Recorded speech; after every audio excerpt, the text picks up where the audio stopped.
కూడి వచ్చిన మీ అందరికీ మనందరికీ ప్రభు అయిన యేసుక్రీస్తు నామం ద్వారా మీ అందరికీ వందనాలు చెల్లిస్తూ ఉన్నాం. మన మధ్యలో దైవజనులు ఉన్నారు, వచ్చి ప్రార్థించవలసిందిగా కోరుచున్నాను. ప్రార్థన. ఆకాశ మహాకాశములు పట్టజాలని తండ్రి, సృష్టికర్త, పూజార్హుడా, ఆది సంభూతుడా, మాట చేత లోకాన్ని కలుగు చేసిన గొప్ప దేవ, మీ నీతి సూత్రాల్ని లోకానికి పరిచయం చేసిన నీతిమంతుడా, సత్యవంతుడా, అంతము లేనివాడా, మా సృష్టికర్త, పూజార్హుడా, మీకు స్తోత్రాలు. భూమి మీద మా బ్రతుకులు శాశ్వతం కాదని మీరు ఎరిగి శాశ్వతంగా ఉండడానికి మా కొరకు పరలోకాన్ని సిద్ధం చేస్తున్నందుకు మీకు స్తోత్రాలు. ఆ సిద్ధం చేసే పనిలో మా ప్రభువును పంపించి మా ప్రభు ద్వారా మమ్మల్ని ఆకర్షిస్తూ మీ దగ్గరికి నడిపిస్తున్నందుకు మీకు స్తోత్రాలు. అంత మాత్రమే కాదు, భూమి మీద మేము ఉన్నప్పుడు రక్షణ మార్గాన్ని ఏర్పాటు చేసి మిమ్మల్ని ఆరాధించే భాగ్యాన్ని కలుగు చేసినందుకు స్తోత్రాలు.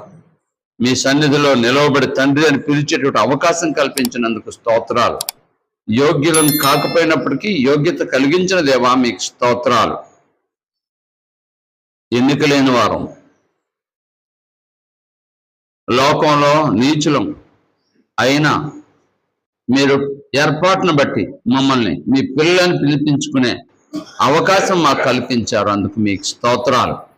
ఆరాధించే దేవదూతలు పొందే భాగ్యాన్ని మేము కూడా ఆరాధించేలాగా మాకు అవకాశం కల్పించారు. మీకు స్తోత్రాలు. అంతేకాదు, గతంలో మేము చేసిన పాపాలను క్షమించి మీరు నీతిమంతులను తీర్చిపడుతూ మమ్మల్ని నీతిమంతులుగా తీర్చున్నందుకు మీకు స్తోత్రాలు చెల్లిస్తున్నాం. ఆకాశ మహాకాశంలో పట్టజాలని మీరు మా హృదయాల్లో ఉండడానికి, సంఘంలో ఉండడానికి మీరు ఏర్పాటు చేసిన ఈ సంకల్పాన్ని బట్టి స్తోత్రాలు. ప్రతి ఆదివారం మంది ఈ విధంగా చేరి ప్రార్థించడానికి, కీర్తించడానికి, మీ గ్రంథంలో వ్రాయబడిన మాటలు చదువుకోవడానికి, నేర్చుకోవడానికి, మా ప్రభు యొక్క మరణాన్ని, సమాధిని, పునరుత్థానాన్ని జ్ఞాపకం చేసుకుంటూ మీకు కృతజ్ఞతగా కానుకలు సమర్పించడానికి, సంఘంగా సహవసించుతూ సంతోషించడానికి మా కలుగు చేసిన ఈ గొప్ప తరుణాన్ని బట్టి మరొకసారి కృతజ్ఞతలు. పాడడానికి మీ దాసుడు సిద్ధంగా ఉన్నాడు. నడిపించడానికి అందరూ కలిసి పాడేలాగా సహాయం చేయండి. అలాగే అధ్యక్షులుగా ఉన్న వారికి తగిన జ్ఞానం ఇవ్వండి. ప్రతి విషయంలో మీకు మహిమ చెల్లించేలాగా మా జీవితాలు కట్టుకోవడానికి, మా కుటుంబాలు కట్టుకోవడానికి, మేము అనుకున్నట్టుగా కాకుండా మీ చిత్త ప్రకారంగా మా కుటుంబాన్ని నిర్మించుకోవడానికి సహాయం చేయండి. ఎక్కడైనా లోపాలు చేస్తే దయతో క్షమించి లోపం లేని విధంగా మమ్మల్ని నడిపించండి. మీరే మహిమ పొందండి. వచ్చిన వారందరినీ దీవించండి. రావాల్సిన వారిని నడిపించండి. యేసు ప్రభు నామం ద్వారా ఈ ప్రార్థన అడుగుచున్నాము తండ్రి, ఆమేన్. గ్రంథంలోనికి వెళదాం. గత కొన్ని వారాలుగా ఒక మాట ఆలోచన చేస్తున్నాం. అదేమంటే, యేసు ప్రభు వారు ఎందుకు రావాల్సి వచ్చింది, లేదా యేసు ప్రభు వారు ఎందుకు వచ్చారు అనే దానికి జవాబు మనం వింటున్నాం. గత కొన్ని వారాలు మనం విన్నాం, ఇవాళ కూడా విందాం ఆ మాటని. యేసు ప్రభు వారు ఎందుకు వచ్చారో ఆయన్నే అడిగితే చెప్తారు. కొన్ని చెప్పండి మీరు, ఆయన చెప్పిన మాటలు, ఆయన చెప్పిన మాటలు, యేసు ప్రభు వారు చెప్పిన మాటలు కొన్ని చెప్పండి. రైట్, దేవుని చిత్తం నెరవేర్చడానికి వచ్చాడు. ఆయనే చెప్పాడు యేసు ప్రభు వారు, ఇదిగో నీ చిత్తం నెరవేర్చడానికి నేను వచ్చి ఉన్నాను అని అన్నాడు. ఇంకొకటి, మీరు ఎప్పుడు చెప్పారంటారా?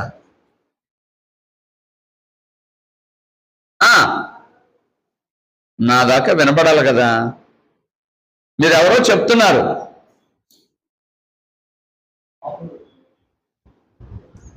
బైబిల్లో ఉన్న మాట రావాలి, లోకంలో బోధకులు చెప్పే మాట వద్దు.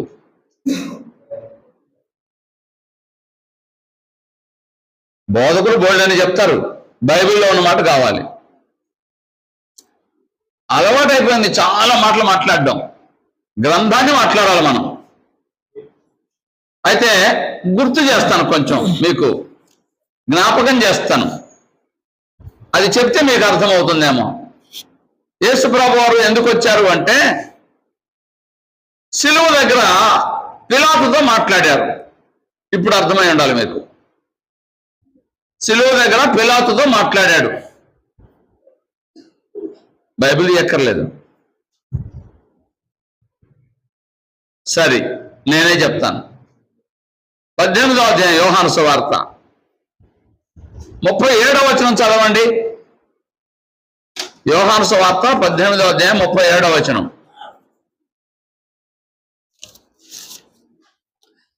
యోహాను సువార్త 18వ అధ్యాయం 37వ వచనం. అందుకు పిలాతు, నీవు రాజువా అని ఆయనను అడుగగా, యేసు, నీవన్నట్టు నేను రాజుని, సత్యమును గూర్చి సాక్ష్యం ఇచ్చుటకు నేను పుట్టి తిని.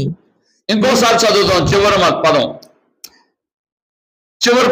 యేసు, నీవన్నట్టు నేను రాజునే, సత్యమును గూర్చి సాక్ష్యం ఇచ్చుటకు నేను పుట్టి తిని. ఇంకా చివరి భాగం చదువుదాం. సాక్ష్యం ఇచ్చుటకు నేను పుట్టి తిని, సత్యమును గూర్చి సాక్ష్యం ఇచ్చుటకు నేను పుట్టి తిని. అది సత్యమును గూర్చి సాక్ష్యం ఇచ్చుటకు నేను పుట్టి తిని, నేను వచ్చి తిని. యేసు ప్రభువు ఎందుకు వచ్చారు ఇప్పుడు చెప్పండి? సత్యాన్ని గురించి సాక్ష్యం ఇవ్వడానికి వచ్చాట. సత్యాన్ని గురించి సాక్ష్యం ఇవ్వడానికి యేసు ప్రభువు వచ్చారు. అది పాయింట్. ఇవాళ మనం నేర్చుకున్న మాట ఏంటంటే, యేసు ప్రభువు ఎందుకు వచ్చారో చాలా కారణాలు ఉన్నాయండి. పాపులను రక్షించుటకు క్రీస్తు యేసు ఈ లోకమునకు వచ్చినన్నమాట నమ్మదగినదని పరిశుద్ధాత్ముడు చెప్పిన మాట. అది నశించిన దాన్ని వెనక రక్షించుటకు మనుష్య కుమారుడు వచ్చానని చెప్పానని యేసు ప్రభువు చెప్పిన మాట. నశించిన దాన్ని వెనక రక్షించడానికి వచ్చాడు. అది సెకండరీ కదా. ఫస్ట్ ఏంటి? సత్యమును గురించి సాక్ష్యం ఇచ్చడానికి వచ్చాడు. సత్యాన్ని గురించి సాక్ష్యం ఇవ్వడానికి యేసు ప్రభువు వచ్చారు. ఈ విషయాన్ని మనం ఆలోచన చేద్దాం. అంటే యేసు ప్రభువారు ఎందుకు వచ్చారు అని అడిగితే యేసు ప్రభువారిని ఆయన ఏం చెప్తారు? నేను సత్యాన్ని గురించి సాక్ష్యం ఇవ్వడానికి వచ్చాను అంటారు. ఇంకా చాలా మాటలు చెప్తారు. చాలా ప్రాముఖ్యమైనది ఇది. ఉద్దేశం ఏంటి అంటే, సత్యాన్ని గురించి సాక్ష్యం ఇవ్వడానికి యేసు ప్రభు పంపబడ్డాడు లేదా వచ్చాడు. దేవుడు ఎందుకు పంపించాడు అంటే, సత్యాన్ని గురించి సాక్ష్యం ఇవ్వడానికి యేసు ప్రభుని పంపించాడు. లేదా యేసు ప్రభు వారు ఎందుకు వచ్చారంటే సాక్ష్యం ఇవ్వడానికి వచ్చాడు. దేని గురించి? సత్యాన్ని గురించి. ఆయన పంపించిన ఈయన వచ్చిన ఉద్దేశం ఏమంటే, సత్యాన్ని గురించి సాక్ష్యం ఇవ్వడానికి వచ్చారు యేసు ప్రభు వారు. ప్రాముఖ్యమైందా కాదా? అందుచేత సత్యము అంటే ఏంటో తెలుసుకోవడానికి ప్రయత్నం చేద్దాం. సాధారణంగా సత్యము సత్యము సత్యం అని చెప్తూ ఉంటారు. మన లోగోలో, దేశ లోగోలో ఏముంది అంటే, సత్యం అంటే మనకు కూడా ఇష్టమేనన్నమాట.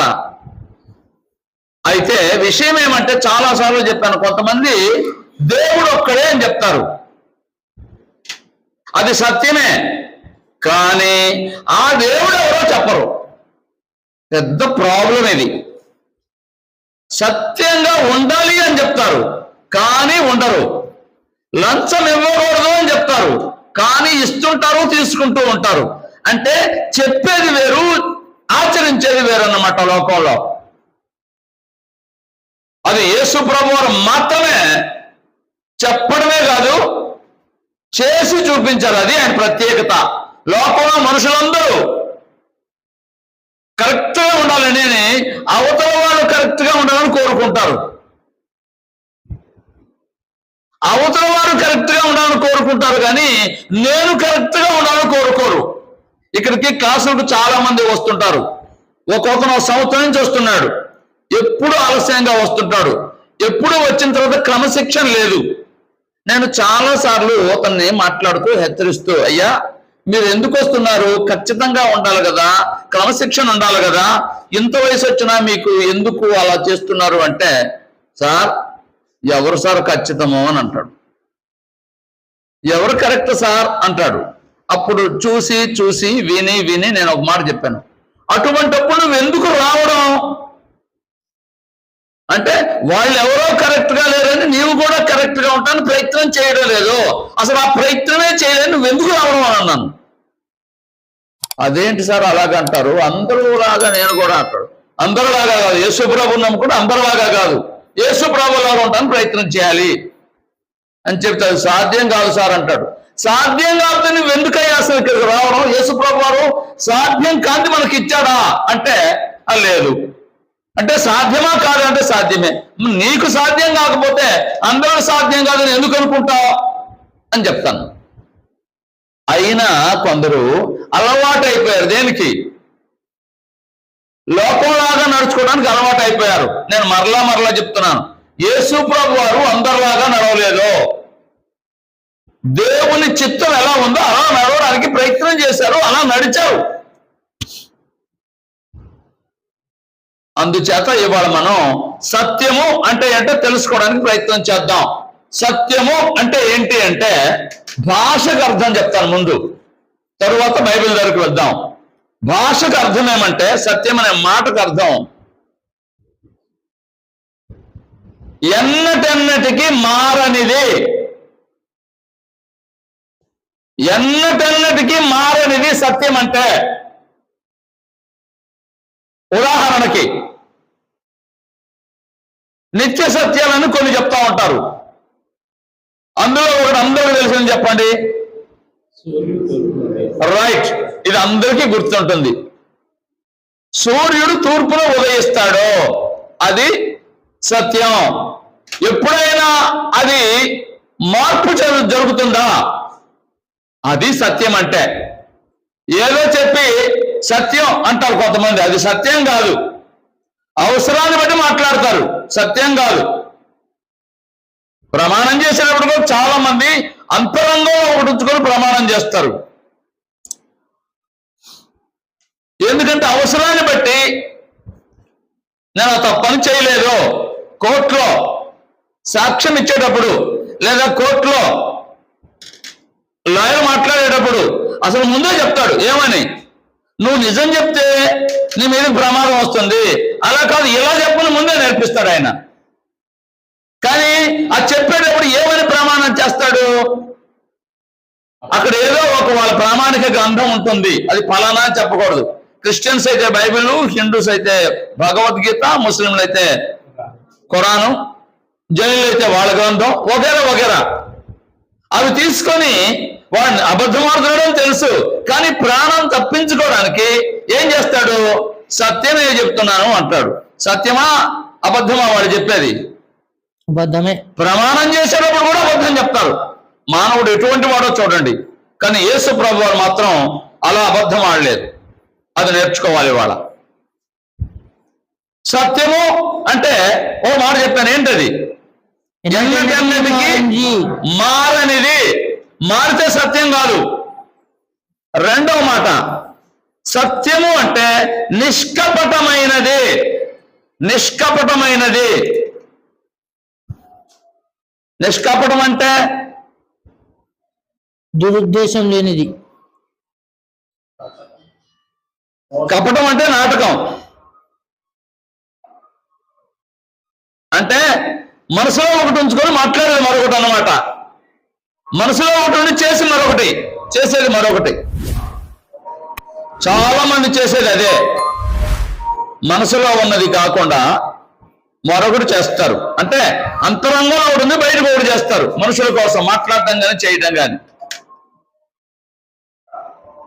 అది కపటంగా కూడిన పని. మీరు ఎవరైనా చెప్పగలరా? నిష్కపటిగా ఉన్న వ్యక్తి ఎవరైనా బైబిల్లో ఉన్నాడా?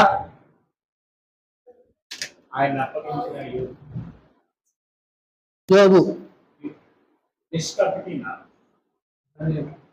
యోబు బైబిల్లో ఉండాలి. నిష్కపటి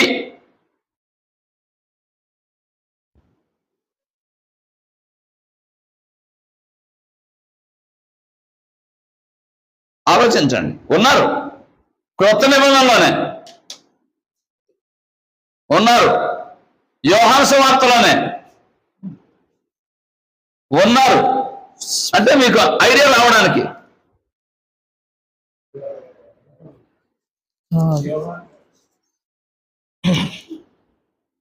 గ్రంథంలో సూటిగా ఉండాలి. కాదు. ఆ పదం ఉండాలి. మీరు చెప్పే వాళ్ళందరూ కాదని నేను అనడం లేదు.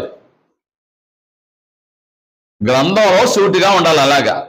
అయితే చదువుదాం. యోహాను సువార్త 1వ అధ్యాయం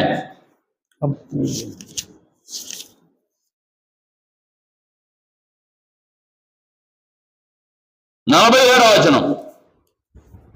యేసు నతనీయేలు యొద్దకు వచ్చుట చూచి, ఇదిగో ఇతడు నిజముగా ఇజ్రాయేలీయుడు, ఇతని యందు ఏ కపటమును లేదని అతని గురించి చెప్పాను. ఏమండి? ఏంటది? ఎవరైనా నతనీయేలు. అర్థమైందా? యేసు ప్రభు వారే ఎవరి గురించి మాట్లాడుతున్నారు? నతనీయేలు గురించి మాట్లాడుతున్నారు. ఏమని మాట్లాడుతున్నారు? నతనీయేలు ఎటువంటి వాడు అని చెప్తున్నాడు యేసు ప్రభు వారు. ఇతని యందు ఏ కపటము లేదు. కపటము లేనివాడు. యేసు ప్రభు వారి కాలంలో ఎంతమంది ఉన్నారో మనుషులు, వారందరిలో కపటం ఉంది. కానీ యేసు ప్రభు వారి దగ్గరకు వచ్చిన వారిలో ఒక్కరు మాత్రమే యేసు ప్రభు వారు నిష్కపటి అని పిలిచాడు.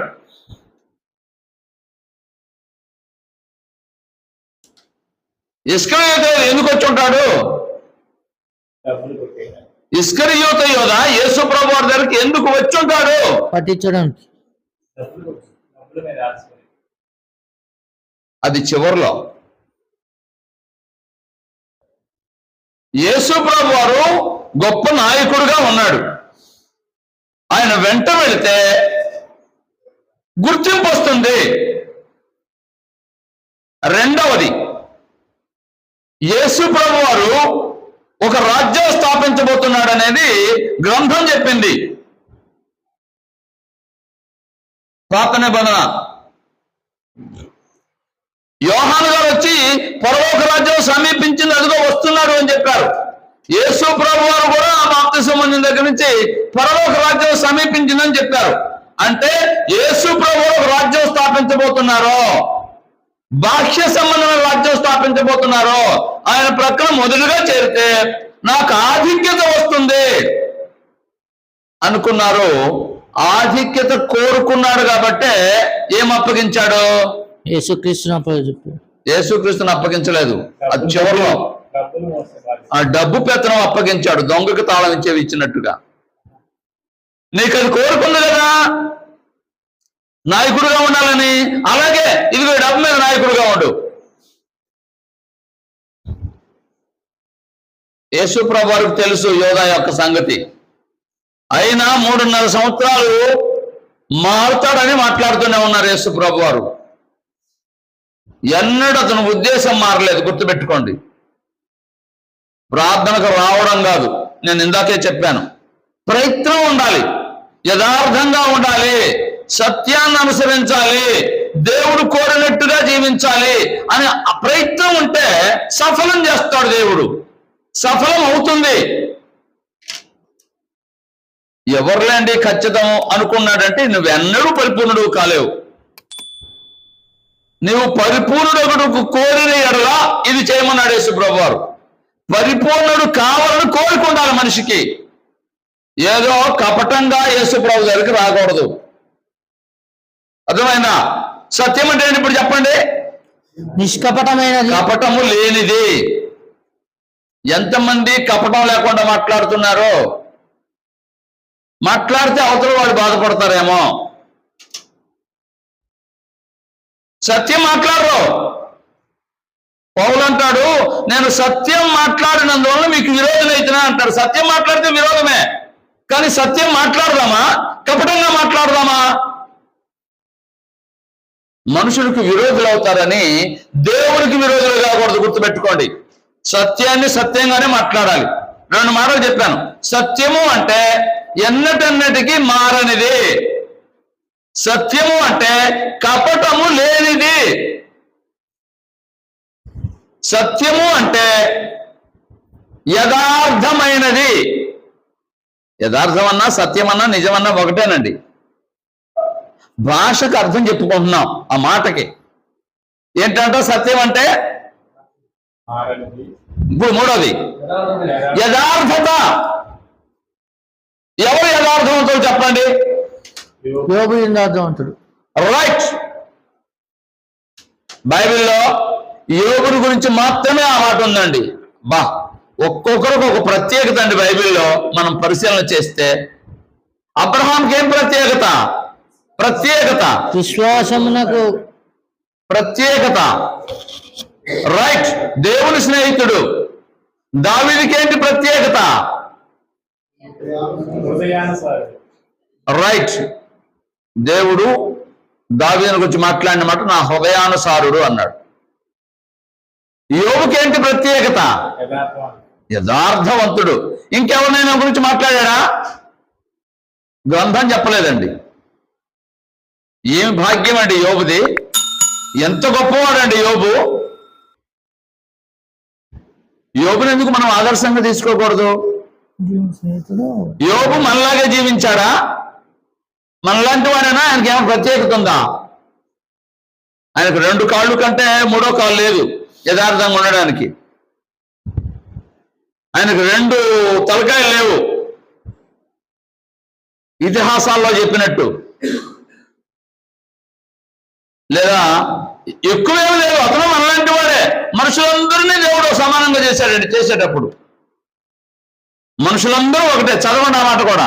ప్రసంగి గ్రంథం 7వ అధ్యాయము 29వ వచనం. ప్రసంగి గ్రంథం 7వ అధ్యాయం 29వ వచనం. యథార్థవంతులు అంటే ఇంకా కొంతమంది ఉన్నారు, చూపిస్తాను.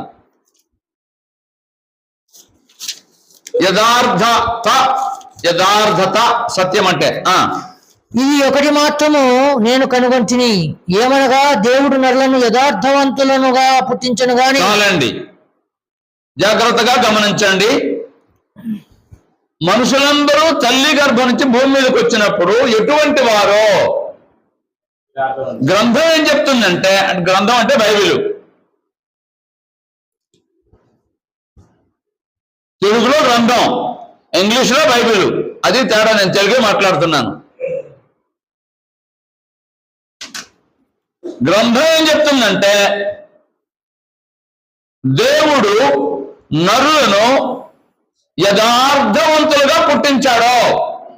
అంటే తల్లి గర్భం నుంచి వచ్చిన పిల్లలు ఎటువంటి వారు? మనకు ఒక పాట కూడా ఉంది, పిల్లలు దేవుడు చల్లని వారి అని. పిల్లలు దేవుడితో సమానం అని చెప్తున్నారు మన పూర్వీకులు. పూర్వీకులు ఎక్కడి నుంచి నేర్చుకున్నారు? ఏది చెప్పినా గ్రంథంలో ఉంటుందండి. అది బైబిల్ చెప్పింది అన్నమాట. దేవుడు నరులను యథార్థవంతులుగా చేశాడు. యథార్థవంతులుగా చేశాడు. అయితే వారు వివిధమైనటువంటి తంత్రాలు కల్పించుకొని చెడిపోయారట. అంతేగాని పుట్టినప్పుడు ఎటువంటి వారు? యథార్థవంతులు. అందులో యోబు కాకుండా ఇంకొకరు ఎవరైనా ఉన్నారా? హనోకు ఎటువంటి వాడు? పాపము లేకుండా జీవించాడట. హనోకు పాపము లేనివాడుగా ఉన్నాడట. దేవుడికి ఇష్టడుగా ఉన్నాడు. దేవుడికి ఇష్టడైనందువల్ల ఆయన కొనిపోబడ్డాడు అని రాయబడింది. అంటే కొందరు ప్రయత్నం చేశారు, సఫలులయ్యారు. భూమి మీద మనుషులు చాలా మంది తప్పిపోతున్నారు. అక్కడ ఎవరతను? హనోకు. ఇక్కడ యోబు. యథార్థవంతులు అంటే పుట్టిన వాళ్ళందరూ యథార్థవంతులే. వారిలో చాలా మంది తప్పిపోయారు. హనోకు, యోబు మాత్రం ఆ యథార్థతను కాపాడుకున్నారు. తరువాత యేసు ప్రభువు భూమి మీద జన్మించిన తర్వాత ఆయన ఇంకా పరిపూర్ణంగా ఇసుమంతా కూడా లోపం లేకుండా జీవించారు.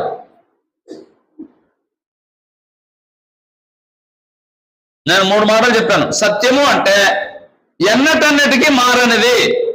సత్యము అంటే నిష్కపటమైనది. సత్యము అంటే యథార్థత. సత్యము అంటే అందరూ అంగీకరించి తీరవలసిందండి. అది సత్యం అంటే. అర్థం కావడానికి చెప్తాను. 2 రెండ్లు కందుకూరులో 4. కందుకూరులోనైనా ప్రపంచంలో ఎక్కడైనా ఇది అందరూ అంగీకరించి తీరుతారా లేదా? కాదు అని చెప్పగలిగిన వారు ఎవరైనా ఉన్నారా? సాధ్యం కాదు. అది అందరూ అంగీకరించి తీరవలసింది. ఏంటది? సత్యము అంటే నేను చెప్పేది సత్యం కాదు, ఇంకొకరు చెప్పేది సత్యం కాదు, అందరూ అంగీకరించేలాగా చెప్పబడింది సత్యం. ఎవరికి ఇష్టం వచ్చింది వాళ్ళు మాట్లాడి ఇది సత్యం అంటుంటారు. అది కాదు.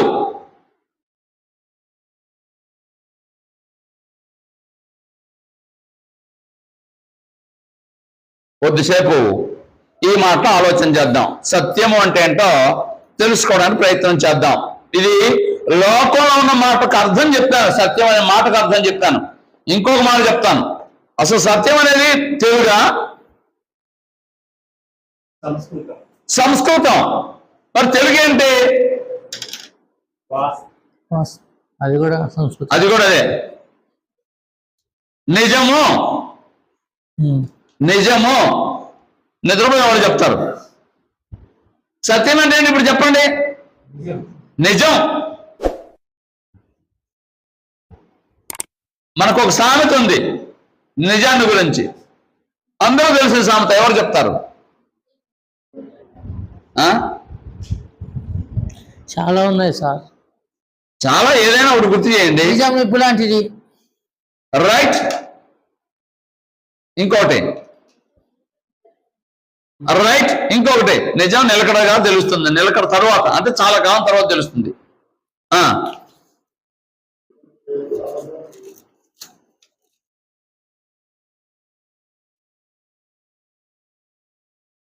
నీరు అది నీరు పల్ల మెరుగు.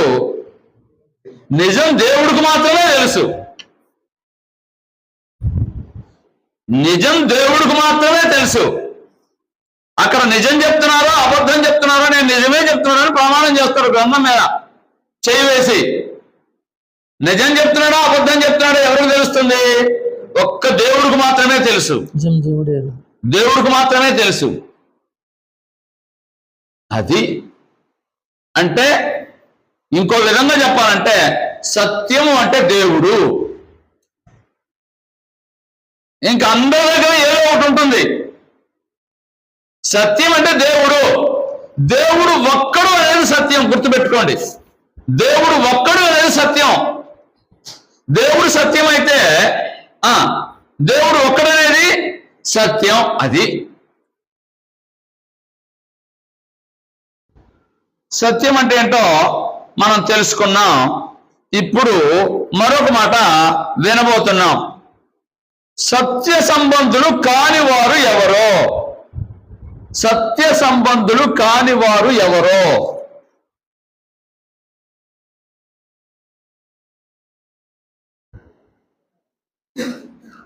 యోహాను రాసిన పత్రిక,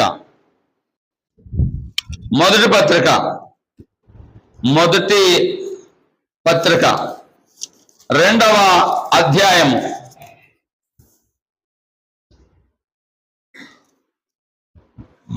యోహాను రాసిన మొదటి పత్రిక 2వ అధ్యాయము 21వ వచనం. మీరు సత్యం ఎరుగని వారైనందున నేను వ్రాయలేదు గాని మీరు దానిని ఎరిగి ఉన్నందును ఏ అబద్ధము సత్య సంబంధమైనది కాదని ఎరిగి ఉన్నందునను మీకు వ్రాయుచున్నాను. ఇంకొంచెం నెమ్మదిగా చదవండి, స్పీడ్ పెంచొద్దు. మీరు సత్యము ఎరుగని వారైనందున నేను వ్రాయలేదు గాని మీరు దానిని ఎరిగి ఉన్నందునను ఏ సంబంధమును సత్య సంబంధం. ఆగండి. ఇవాళ స్పీడ్గా ఉన్నారు మీరు. ఏ అబద్ధమును సత్య సంబంధమైనది కాదు. మరలా చెప్తున్నాను, ఏ అబద్ధమును సత్య సంబంధమైనది కాదు. సత్యము అంటే మారనిది అని చెప్పుకున్నాం. సత్యం అంటే నిష్కపటమైనది అని చెప్పుకున్నాం. సత్యము అంటే యథార్థం అని చెప్పుకున్నాం.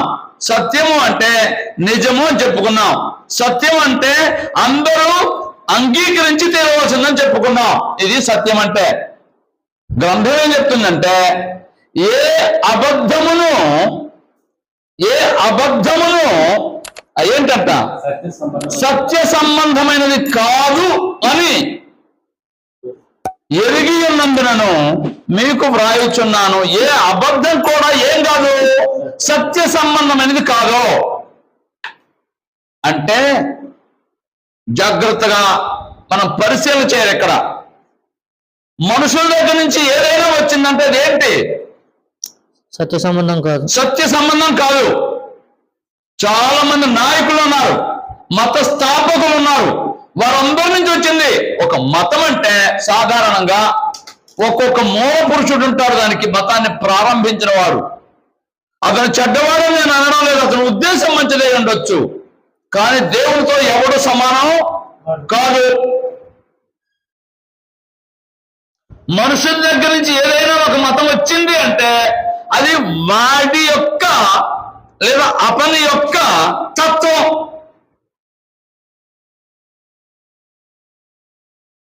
ఏ అబద్ధమును సత్య సంబంధమైనది కాదు. మీకు అర్థం కావడానికి ఇంకో మాట చెప్తాను. యేసు ప్రభు వారు ఉన్నారండి. యేసు ప్రభు వారిని ఒక మనుషుడు వచ్చి అయ్యా సద్బోధకుడా అని పిలిచాడు. యేసు ప్రభు వారు ఏమన్నారో మీకు గుర్తుందా? యేసు ప్రభు వారు ఏమన్నారో గుర్తుందా? అసలు ఎంత గొప్ప మాట అంటే మార్కు రాసిన సువార్త 10వ అధ్యాయం. మార్కు సువార్త 10వ అధ్యాయం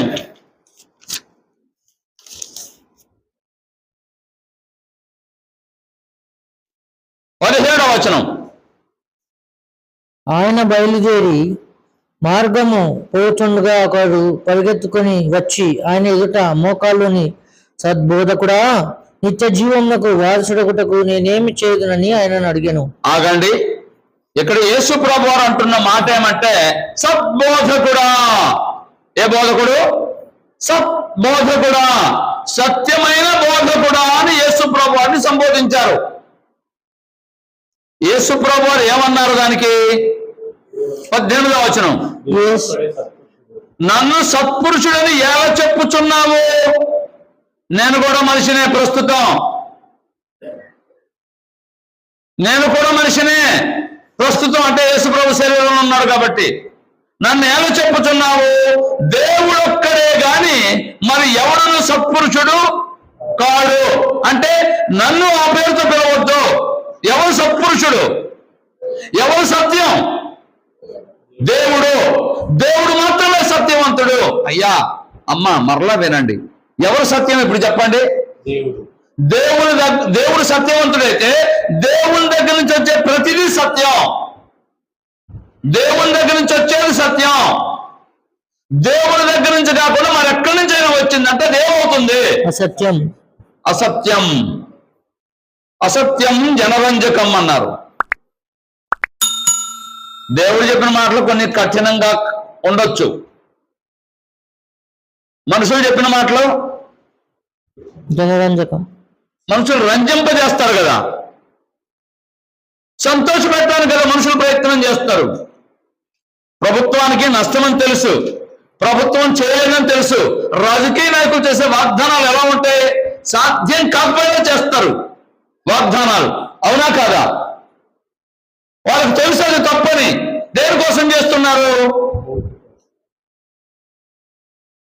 రాజకీయ లబ్ధి కోసం. దేవుడు అటువంటి వాడు కాదు. దేవుడి దగ్గర నుంచి వచ్చేది దేవుడు సత్యం, దేవుని దగ్గర నుంచి వచ్చేది సత్యం. ఆ మాట కూడా వివరంగా చెప్తాను. యేసు ప్రభు వారు ఏమన్నారంటే నన్ను ఆ విధంగా సంబోధించవద్దు, దేవుడు ఒక్కడే సత్పురుషుడు అన్నాడు. ఎందుకన్నాడో మరో మాట చెప్తాను. నేను బోధించే బోధ నాది కాదు, తండ్రి దగ్గర నేను నేర్చుకున్నాను. నేను ఏం మాట్లాడాలో, ఏం అనాలో, ఏం చెయ్యాలో అవన్నీ నాకు నేర్పించి పంపించాడు ఆయన. ఆయన మాటలే మాట్లాడుతున్నాను, నాది కాదు ఇది అని అంటున్నాడు. అంటే ఇప్పుడు చెప్పండి, యేసు ప్రభు వారు మాట్లాడిన మాటలు ఎవరివి? బోధ ఎవరిది? ఆయన ఏమైనా చేశాడంటే ఎవరిది అది? దేవునిది. ఇప్పుడు చెప్పండి, యేసు ప్రభువు చెప్పింది సత్యమా కాదా? సత్యమే. అది సత్యం అంటే. అంటే ఎక్కడి నుంచి వచ్చింది కాబట్టి? దేవుని దగ్గర నుంచి వచ్చింది కాబట్టి సత్యమైంది. ఒకవేళ ఆయన దగ్గర నుంచి వస్తే సత్యం కాదు. ఆ మాట కూడా చదువుదాం. యోహాను సువార్త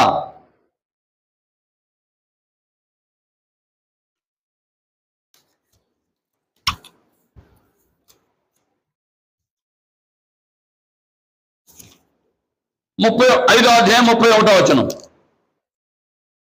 యోహాను సువార్త 5వ అధ్యాయం 31వ వచనం.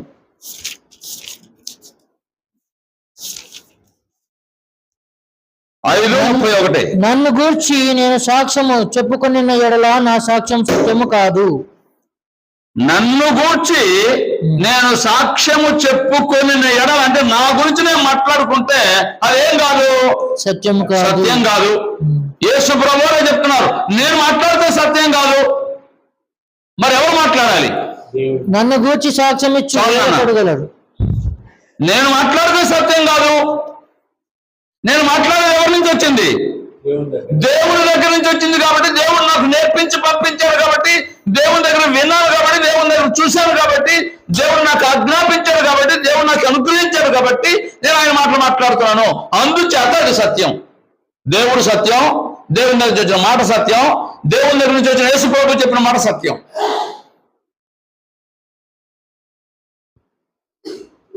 ఇది సత్యం అంటే.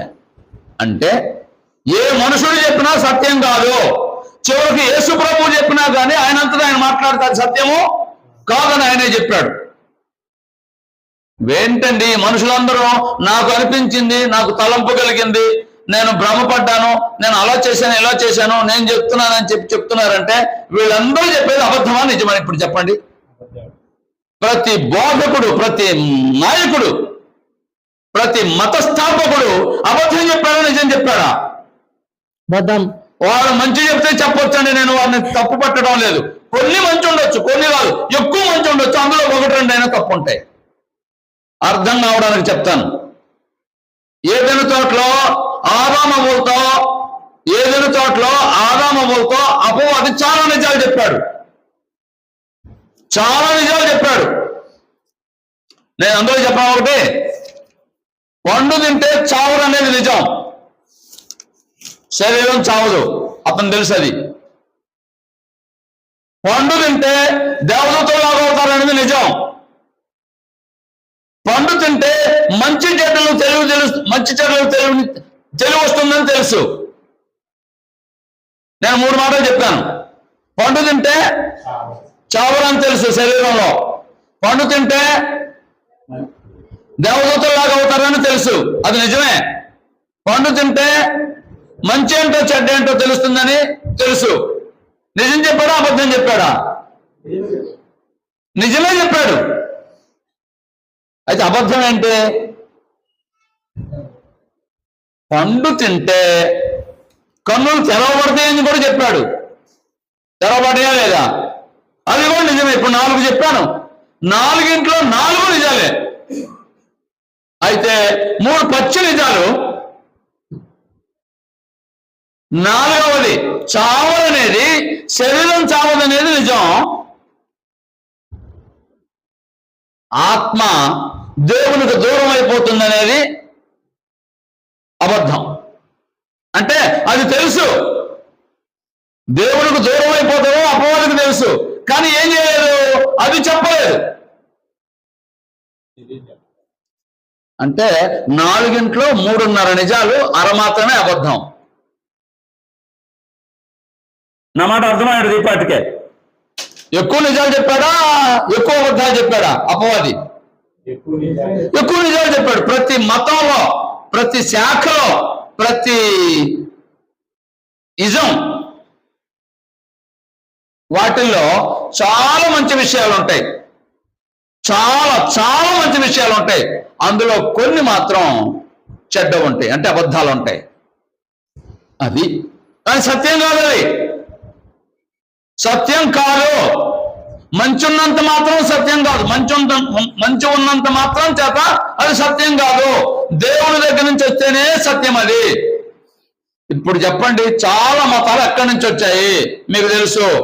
ఆయా మతాలు ఆయా వ్యక్తులు స్థాపించారు. ప్రతి శాఖ ఎక్కడి నుంచి వచ్చింది? క్రైస్తవ మతంలో ఆయా వ్యక్తులు ఆయా శాఖలు స్థాపించారు.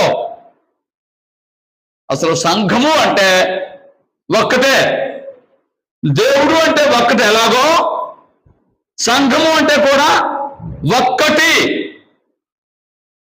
కానీ బోధకులందరూ చెప్పేది ఏంటంటే దేవుడు ఒక్కడని చెప్తారు, కానీ సంఘం ఒకటని ఏ బోధకుడు చెప్పడు. అంటే 100లో 1000లో ఒకరిద్దరు ఉన్నారేమో. నా మాట మరలా వినండి, సూటిగానే మాట్లాడుతున్నాను, ఇది నిజమే మాట్లాడుతున్నాను. నేను మాట్లాడేది కాదు, బైబిల్ మాట్లాడుతున్నాను, దేవుని మాటలు మాట్లాడుతున్నాను. సంఘము ఒక్కటా రెండా? ఒకటి. ఒకటి కాకుండా రెండైతే ఎన్నైనా పర్వాలేదు. చదవండి ఆ మాట. ఎఫెసీ పత్రిక 4వ అధ్యాయము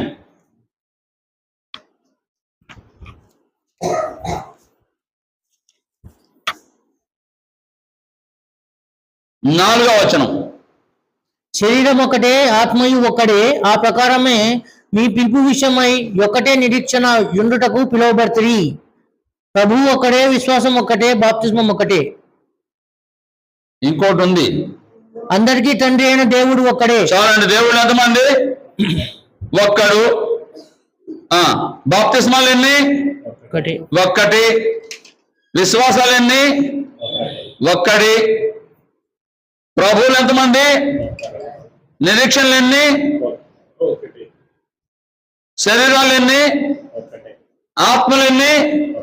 మీరు లెక్క వేసారో లేదో కానీ 7 కనబడుతున్నాయి నాకు. 7 ఒకటిలో కనబడ్డాయి. ఇక్కడ రెండోది లేదు, అన్ని ఒకటి. కానీ వాళ్ళు చాలా ఉన్నట్టుగా భ్రమపడుతున్నారో లేదా లోకం. దేవుడు చెప్తున్నాడు ఏంటి? శరీరము ఒకడండి. దేవుడు అంటే దేవుడు పరిశుద్ధాత్మను పంపించాడు, పరిశుద్ధాత్ముడు అపోస్తలుల ద్వారా మాట్లాడించాడు. ఇది దేవుని మాట, నా మాట కాదు. దేవుడు మాట్లాడుతున్నాడు. ఏం మాట్లాడుతున్నాడు అంటే శరీరము ఒక్కటి. శరీరం అంటే ఏంటి?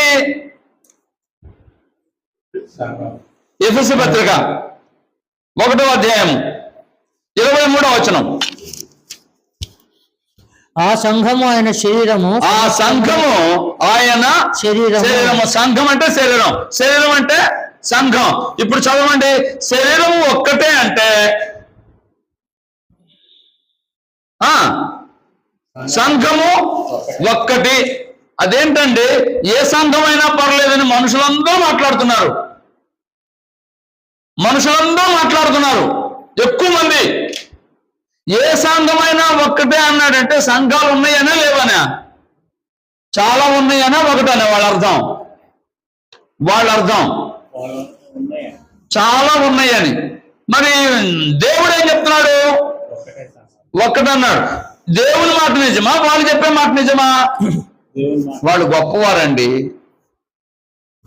మత నాయకులండి. లక్షల మంది కాదు, కోట్ల మంది వారిని అనుసరిస్తున్నారు. వారు చెప్పేది నిజమా? దేవుడు చెప్పేది నిజమా? ఏం చెప్పరు? మీకు అంగీకారంగా లేదు అంటే మీరు సత్యం అంగీకరించడం లేదు. సత్యము అంటే అందరూ అంగీకరించి తీరేది. నీవు అంగీకరించడం లేదంటే ఏం అంగీకరించడం లేదు? సత్యాన్ని అంగీకరించాలి అంటే నీకు దేవుని అనుగ్రహం కావాలి. పరిశీలన చెయ్యి, పఠించు. అసలు సత్యం అంటే ఏంటో తెలుసుకో. దేవుని దగ్గర నుంచి వచ్చింది సత్యం. దేవుడు తన కుమారుని ఎందుకు పంపించాడు? ఆ సత్యాన్ని గురించి సాక్ష్యం ఇవ్వడానికి పంపించాడు. ఆ సత్యమే తెలియకపోతే సత్యాన్ని గురించి మనకు ఎలా తెలుస్తుంది? చాలా మందికి సత్యం తెలుసు అంటే తెలియదు. లోకంలో దేవుడు ఒక్కడని నమ్మే వాళ్ళు ఎంతమంది ఉన్నారు? చాలా తక్కువ, కొద్దిమంది ఉన్నారండి. ఇస్లామీయులు మాత్రం చాలా మంది, ఇస్లాములు దేవుడు ఒక్కడని నమ్ముతారు. క్రైస్తవుల్లో కూడా చాలా మంది వాళ్ళ దేవుడు మా దేవుడు అని మాట్లాడుతూ ఉంటారు. వాళ్ళ దేవుడు మా దేవుడు అని అన్నారు అంటే దాని అర్థం ఏంటి? వీళ్ళ దృష్టిలో అంటే దేవుళ్ళు చాలా మంది ఉన్నారని వీళ్ళు తెలియకనే మాట్లాడుతున్నారు. చాలా విషయాలు తెలియలేండి, తెలుసు అనుకుంటున్నాం. వాళ్ళ దేవుడు మా దేవుడు అన్నారంటే అసలు దేవుడు వాళ్ళకొకడు వీళ్ళకొకడు ఉంటాడా? దేవుడు వాళ్ళకొకడు వీళ్ళకొకడు ఉంటా, ఆ దేవుడు కొట్టుకుంటారు కదా. కథలు అదే జరిగింది ఇతిహాసాల్లో. అది కథలు మాత్రమే, ఇతిహాసం మాత్రం నిజం కాదు. దేవుడు అనేవాడు ఒక్కడు, అది సత్యం. దేవుడి మాట సత్యం, దేవుడిచ్చిన గ్రంథం సత్యం, దేవుడు పంపించిన యేసుక్రీస్తు వారు సత్యం. నేనే మార్గము సత్యమును సత్యం అంటే జీవము. మారనిది. ఏంటి మారనిది? దేవుడి దగ్గరికి వెళ్ళాలంటే ఇదే మార్గం. ఇది సత్యం. ఎంతమంది సత్యాన్ని వింటున్నారో, అసలు సత్యాన్ని నమ్ముతున్నారు, సత్యాన్ని ఆచరిస్తున్నారు? తర్వాత వద్దాం. నేను ఒక పాయింట్ దగ్గర ఆగాను. ఏ అబద్ధమును సత్య సంబంధమైనది కాదు. అబద్ధం ఎక్కడి నుంచి వస్తుంది? అది కూడా చదువుదాం. యోహాను రాసిన సువార్త 8వ అధ్యాయము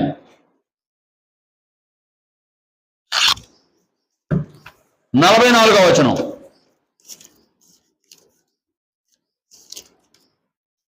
యోహాను సువార్త 8వ అధ్యాయం 44. మీరు మీ తండ్రి యొక్క అపవాది సంబంధులు, మీ తండ్రి దురాశలు నెరవేర్చగోరుచున్నారు. ఆది నుండి వాడు నరహంతకుడై ఉండి సత్యమందు నిలిచిన వాడు కాడు, వాని యందు సత్యమే లేదు.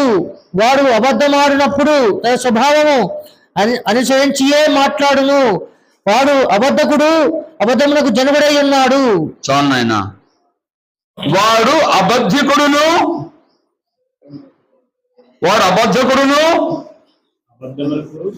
అబద్ధములకు జనకుడునై ఉన్నాడు. యేసు ప్రభు వారు యూదులతో మాట్లాడుతున్నాడండి. యూదులందరూ ఏమనుకుంటున్నారంటే మేము దేవుని పిల్లలు అనుకుంటున్నారు. యూదులు మేము దేవుని పిల్లలమే, మిగిలిన అందరం దయ్యం పిల్లలు, మేము మాత్రమే దేవుని పిల్లలు అనుకుంటున్నారు. వారితోనే యేసు ప్రభు మాట్లాడుతున్నాడు. ఏమది? మీరు మీ తండ్రి యొక్క అపవాది సంబంధులు. ఎలా అపవాది సంబంధులు అయ్యారు? అబద్ధం ఆడుతున్నారు. మీరు గ్రంథాన్ని మార్పు చేశారు. ఇవాళ మత నాయకులు లేదా మత శాఖల నాయకులు గ్రంథాన్ని మార్పు చేశారు వాళ్ళకి అనుకూలంగా. అబద్ధికులా కాదా? అబద్ధములకు జనకుడు అపవాది అయితే అక్కడి నుంచి వచ్చారు వీళ్ళంతా, ఈ నాయకులు. ఎవరి పిల్లలు అంటే దేవుని పిల్లలు కాదు. నేను అనలేదండి, గ్రంథం చెప్తుంది. ఎవడు అబద్ధం ఆడాడో, ఎవడు అబద్ధం మాట్లాడుతున్నాడు, వారంతా ఎవరి సంబంధులు? వాళ్ళు గొప్పవారైతే కావచ్చు, గొప్ప సేవ చేస్తే కావచ్చు. లోకం భ్రమపడుతుంది వారు గొప్పవారని, దేవుని పిల్లలని. వారు కూడా భ్రమపడుతున్నారు. యూదులు భ్రమపడ్డారు మేము దేవుని పిల్లలమని. యేసు ప్రభు వారు మాట్లాడుతున్నారు వారితో, మీరు మీ తండ్రి యొక్క అపవాది సంబంధం, మీరు దేవుని పిల్లలు కాదు. మీరు దేవుని పిల్లలైతే నా మాట వింటారు, నా మాట చేసేవారు అన్నారు. యేసు ప్రభు మాట విన్నారా? యేసు ప్రభు మాట ప్రకారంగా జరిగించారా యూదులు? జరిగించలేదు. లేదు, ఒకరిద్దరు మాత్రమే జరిగించారు. అంటే వారంతా ఎవరు? అపవాది సంబంధులు. అపవాది సంబంధులు. ఏ అబద్ధమును సత్య సంబంధమైనది కాదు. ఏ మత శాఖ అబద్ధము కాదు, అంత అబద్ధమే. ప్రతి మత శాఖ అబద్ధమే. ఎందుకంటే గ్రంథంలో లేరు అని వారు తీసుకొచ్చి చొప్పించారు క్రైస్తవ్యంలో. దేవుడు తన కుమారుడిని ఎందుకు పంపించాడంటే సత్యాన్ని గురించి సాక్ష్యం ఇవ్వడానికి పంపించాడు. దేవుడు తన కుమారుని ఎందుకు పంపించాడంటే ఆత్మ సంబంధం ఒక రాజ్యాన్ని స్థాపించడానికి పంపించాడు. దేవుడు తన కుమారుని ఎందుకు పంపించాడంటే సంఘం అనే సంస్థను స్థాపించడానికి పంపించాడు. ఈ బండ మీద నా సంఘమును కట్టుకుని పాతాళలోక ద్వారములో దాని ఎదుట నిలువనేరవు అన్నాడు. అయ్యా, అది కాకుండా ఇంకెక్కడికైనా వెళ్ళండి అని చెప్పేవారు ఉన్నారు. ఏది కాకుండా? క్రీస్తు సంఘానికి కాకుండా ఇంకెక్కడికైనా వాళ్ళని చెప్పేవారు ఉన్నారంటే వాళ్ళు ఎవరు? సత్య సంబంధి కాదు. యేసు ప్రభు చెప్పిన మాటని, యేసు ప్రభు చెప్పిన సంఘాన్ని కాదు అన్నారంటే వారు ఎవరు? సత్య సంబంధులు కారు. అంటే అబద్ధికులు, అంటే అపవాది సంబంధులు. ఇప్పుడు చెప్పండి, లోకంలో ఎంతమంది దేవుని పిల్లలు ఉన్నారో? నీవు ఒకవేళ ఎక్కడున్నావో ప్రశ్నించుకో. ఏ శాఖ సత్య సంబంధమైంది కాదు. ఏ శాఖని దేవుడు స్థాపించలేదు, ప్రారంభించలేదు. వాడి ఉద్దేశం ప్రకారంగా ఒక్కొక్క శాఖను ఒక్కొక్కడు లేదా ఒక్కొక్కరు ప్రారంభించారు వారి ఇష్టానుసారంగా. గ్రంథంలో ఒకటి ఉంటే, గుంటూరులో ఒక ప్రొఫెసర్ ఉన్నారు. నేను మాట్లాడుతూ, మీరు గ్రంథంలో ఉన్నట్టుగా ప్రతి ఆదివారం రొట్టె విరుస్తారా అన్నాను. సార్, ఎవరి లోపాలు వాళ్ళకు ఉంటాయండి అని అన్నాడు. అంటే మీరు లోపం ఉందని ఒప్పుకుంటున్నారా అన్నాను. లేని వాళ్ళు ఎవరండి అన్నాడు అతను. మరలా బోధకుడు. నేను మాట్లాడలేదు ఇకన. అయ్యా, లోపం లేకపోతే మనకేం మాట్లాడడం? అంటే మనం చేసే పనే లోపంగా చేస్తున్నామా? నిత్య జీవాన్ని పొందాలంటే పరిపూర్ణులు కావాలి కదా అని అన్నాను.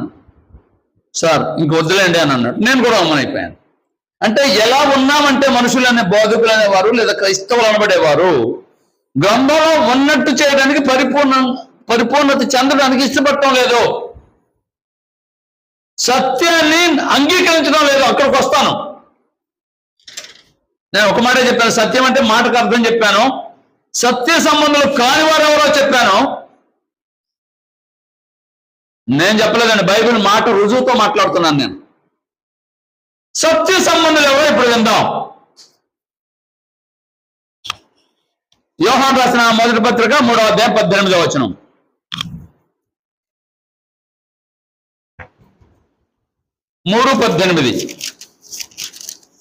మొదటి పత్రిక. చిన్న పిల్లలారా, మాటతోనూ నాలుకతోనూ కాక క్రియతోనూ సత్యముతోనూ ప్రేమింతము. అది ఇందువలన మనము సత్య సంబంధులమని ఎరుగుదము. అది మాటలు మాట్లాడడం కాదు ప్రేమ అంటే. మాటలు మాట్లాడేది ప్రేమ కాదు. ఇందాక మనం విన్నాం కదా, కపటం. పైకి తీయగా మాట్లాడతావు, తేనె పూసిన కత్తిలాగా. లోపల ఉండేది వేరు. ఇంకోసారి చదువుదాం చివరి భాగం. దేవుడు కాదు, ఇందువలన మనము సత్య సంబంధులమని ఎరుగుదుము. ఇందువలన లేదా అందువలన మనము సత్య సంబంధులమని ఎరుగుదము. ఎందువలన? మాటతోనూ నాలుకతోనూ కాక క్రియతోనూ సత్యముతో ప్రేమిత్వము. అది క్రియ ఉండాలి. ప్రేమ అంటే క్రియ ఉండాలి. ఏంటి క్రియ? క్రియ ప్రేమ అంటే, మాట కాదు. ఆయన్ని అడుగుదాం, యేసుప్రభు నాది ఏంటో మాకు చెప్పండి అయ్యా అని. యోహాను సువార్త 5వ అధ్యాయం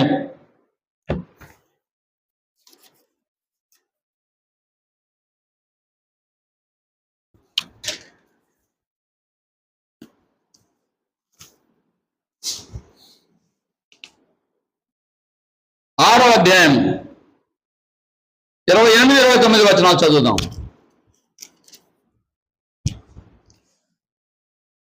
వారు, మేము దేవుని క్రియలు జరిగించుటకు ఏమి చేయవలనని ఆయనను అడగగా, మేము ఏం చేయాలని అడిగారు. యేసు, ఆయన పంపిన వాని యందు మీరు విశ్వాసం ఉంచుటయే దేవుని క్రియ అని వారితో చెప్పారు. విన్నారా? అసలు క్రియ అంటే ఏంటి? దేవుడు పంపించిన యేసు క్రీస్తునందు విశ్వాసం ఉంచడమే దేవుని క్రియ. దేవుడు పంపించిన యేసు క్రీస్తునందు విశ్వాసం ఉంచడమే క్రియ. యూదులు ఏం చేశారు? దేవుడు పంపించిన యేసు క్రీస్తుని వారు అంగీకరించలేదు. అంటే వారు క్రియ చేయలేదు, మాట చెప్పారు దేవుని ప్రేమిస్తున్నాం అని. ఇవాళ దేవుని ప్రేమించే వాళ్ళు చాలా మంది ఉన్నారు అనుకుంటున్నారు. దేవుణ్ణి ప్రేమించేవారు దేవుడు పంపించిన యేసు క్రీస్తునందు విశ్వాసం ఉంచడం లేదు. మీలో చాలా మందికి తెలుసు, ఇందాక నేను మాట్లాడాను, దేవుడు ఒక్కడని నమ్మేవాళ్ళు ఇస్లాం మతస్థులు. అవునా కాదా? రైట్, తిరుగులేని మాట అది. అయితే వారిలో కొందరైనా కంటే ఎక్కువ అంటే బాగుంటుందేమో, ఆయన దేవుని కుమారుని విశ్వసించరు. ప్రవక్తలలో ఒకడు నమ్ముతారు వారు. ప్రవక్తలలో ఒకడు నమ్మారు అంటే దేవుని కుమారుడు నమ్మలేదంటే ఏం కాదు, మాట చెప్తున్నారు దేవుని ప్రేమించామని, కానీ వారు ఏం చేయడం లేదు, దేవుని ప్రేమించడం లేదు. దేవుడు ఒక్కడే నమ్ముతున్నారు కానీ దేవుని ప్రేమించడం లేదు.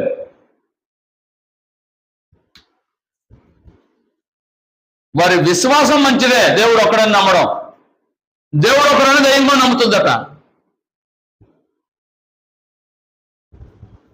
రైట్. అయితే ఏం చేయాలి? దేవుడు పంపించిన కుమారుని యందు విశ్వాసం ఉంచడం ఏమే క్రియ. ఇంకోసారి చదువుదాం ఆ మాట, అద్భుతమైన మాట.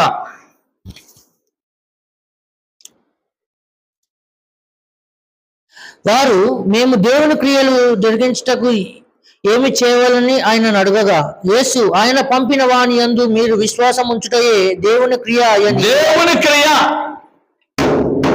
మరలా వినండి. దేవుని క్రియ అంటే దేవుడు జరిగించే క్రియ. దేవుడు జరిగించే క్రియ నీ హృదయంలో జరిగించే క్రియ. నేను ఇందాకే చెప్పాను, అనుగ్రహం కావాలని, దేవుని అనుగ్రహం రావాలి నీకు. ఈయన దేవుని కుమారుడు అని ఎవరో చెబితే నమ్మడం కాదు, నీకు అర్థమై నమ్మాలి. నీకు అవగాహన రావాలి. అవగాహన కావాలి అంటే ఏం జరుగుతుంది? మొలక రావాలంటే ఏం కావాలండి? బీజం కావాలి, విత్తనం కావాలి. నీ హృదయంలో కూడా ఏం జరగాలంటే, దేవుడు ఆ క్రియ జరిగించాలంటే దేవుని వాక్యాన్ని చదివితే, వినటం వలన విశ్వాసం కలుగుతుంది. చదివితే, వింటే, పరిశీలన చేస్తే అక్కడ హృదయంలో జరిగే క్రియ ఇది.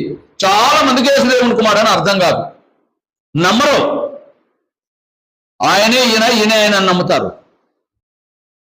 దేవుడు అని ఆయన ఒక ఆయన ఉన్నాడు, పంపమని ఆయన ఒక ఆయన ఉన్నాడు, కుమారుడైన ఒక ఆయన ఉన్నాడు. దేవుడు తన కుమారుడిని పంపించాలని ఎవరు నమ్ముతారో వారు దేవుని క్రియ జరిగించిన వారు. అవి నమ్మాలంటే ఎక్కడి నుంచి రావాలని? యోహాను పత్రిక, మొదటి పత్రిక,